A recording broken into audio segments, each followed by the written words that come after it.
Aujourd'hui, nous allons parler de la méthode de Euler implicite. J'ai déjà fait une première vidéo où je parlais de la méthode de Euler explicite, donc je vous invite à aller regarder la vidéo si vous ne l'avez pas encore regardée. Bienvenue sur la chaîne de Thio Academy, je suis Clotilde Duquem et sur cette chaîne, je parle des mathématiques et de ses applications. Donc si tu es nouveau ou nouvelle sur la chaîne, je t'invite à t'abonner et à activer la cloche de notification.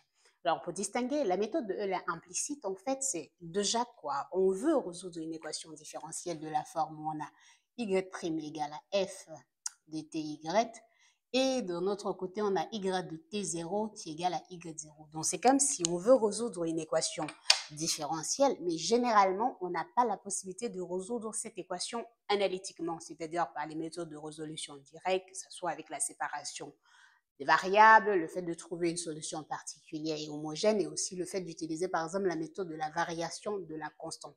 Donc ici, on va avoir une fonction en fait f qui est presque pas du tout solvable. Donc prenons un exemple où on a la fonction f de ty qui va tout simplement être égale à cosinus de t carré multiplié par y. Donc voilà par exemple l'exemple pour la fonction qu'on a et qu'on va appliquer dans ce cas.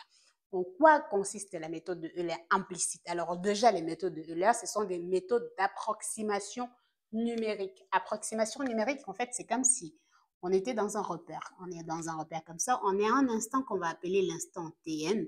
Et là, on va être dans un instant Tn plus 1. Pour être peut-être plus précis, on peut plutôt dire qu'on est dans un instant T et là, un instant T plus delta T. Donc, la variation du temps qu'on a ici, cette variation, en fait, s'appelle delta t. Et maintenant, pour aller plus loin, on va tout simplement dire que si on a une courbe comme ceci, vous voyez là, ici, en fait, on a eu f, on va dire f à l'instant t, parce que c'est f de ty, et tout simplement là, on va avoir f à l'instant t plus delta t, et là, on a y. Donc, ceci, c'est un peu notre zone où on veut calculer l'aire de cette zone. Dans la méthode de Euler implicite, en fait, on va tout simplement trouver un moyen déjà de discrétiser la dérivée de notre fonction et la discrétisation. Alors, j'ai mis f, pardon, on pouvait mettre tout simplement y, c'était y de t, y, pardon, on pouvait aussi mettre y là parce que c'est la solution.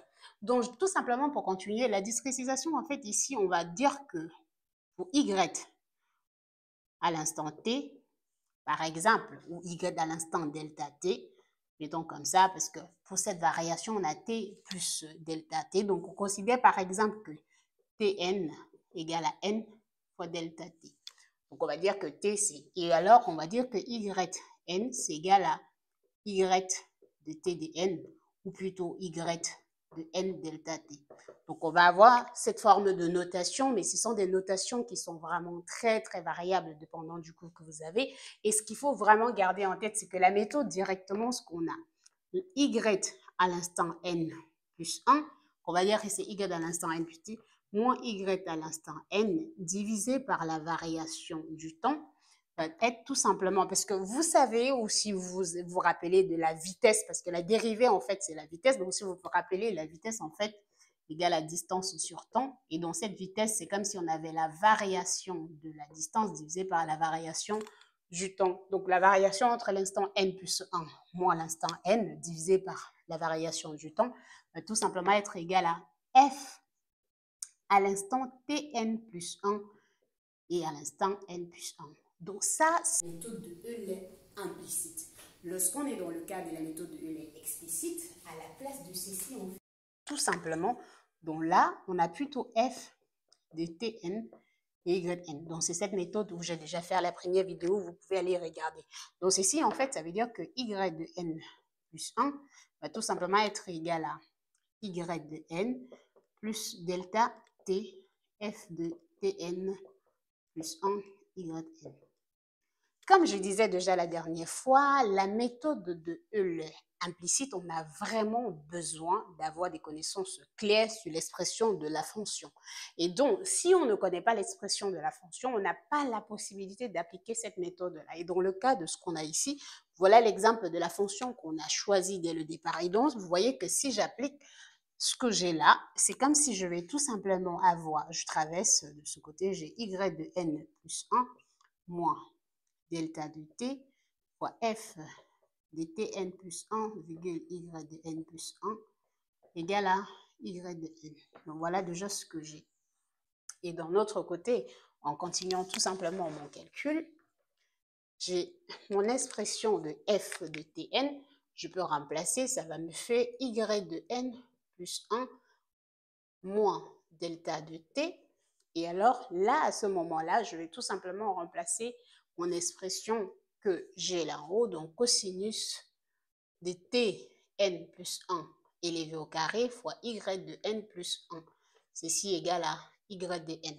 Gardons en tête qu'on est en train de trouver la solution parce que lorsqu'on a cette solution initialement et qu'on est en train de chercher la solution de l'équation, on va calculer y, on connaît y0, on va calculer y1 à partir de là, y2 à partir de là. Bien évidemment, on résout ceci avec t qui varie dans un intervalle de temps. Donc, on va résoudre, trouver les solutions jusqu'au temps maximal. Donc là, on va tout simplement avoir y de n plus 1 qui va être égal à y de n divisé par 1 moins delta de t multiplié par cosinus de tn plus 1 au carré. Donc voilà la solution. Et vous pouvez bien voir que ici, être capable de tirer cette expression de yn plus 1, c'est parce que l'expression de la fonction est séparable. Si on ne pouvait pas séparer l'expression de cette fonction f de t, alors l'application de la méthode de Euler implicite devient impossible. Donc, c'est ça qu'il faut prendre en compte. Pourtant, si on était dans le cas de méthode de Euler explicite, peu importe la forme de la fonction, alors on n'a plus du tout des contraintes. Et ce qu'on va voir dans des prochaines vidéos, c'est le fait que ces méthodes, il y a des erreurs, dépendant de la méthode que vous avez choisie pour résoudre votre équation différentielle. Vous allez voir l'erreur d'approximation entre la solution exacte, si vous êtes capable de calculer cette solution exacte-là, et la solution approchée que vous avez utilisé l'une de ces méthodes pour trouver. Donc voilà, c'est tout pour cette vidéo. Si vous avez des questions, n'hésitez pas à poser en commentaire et on va se retrouver très bientôt.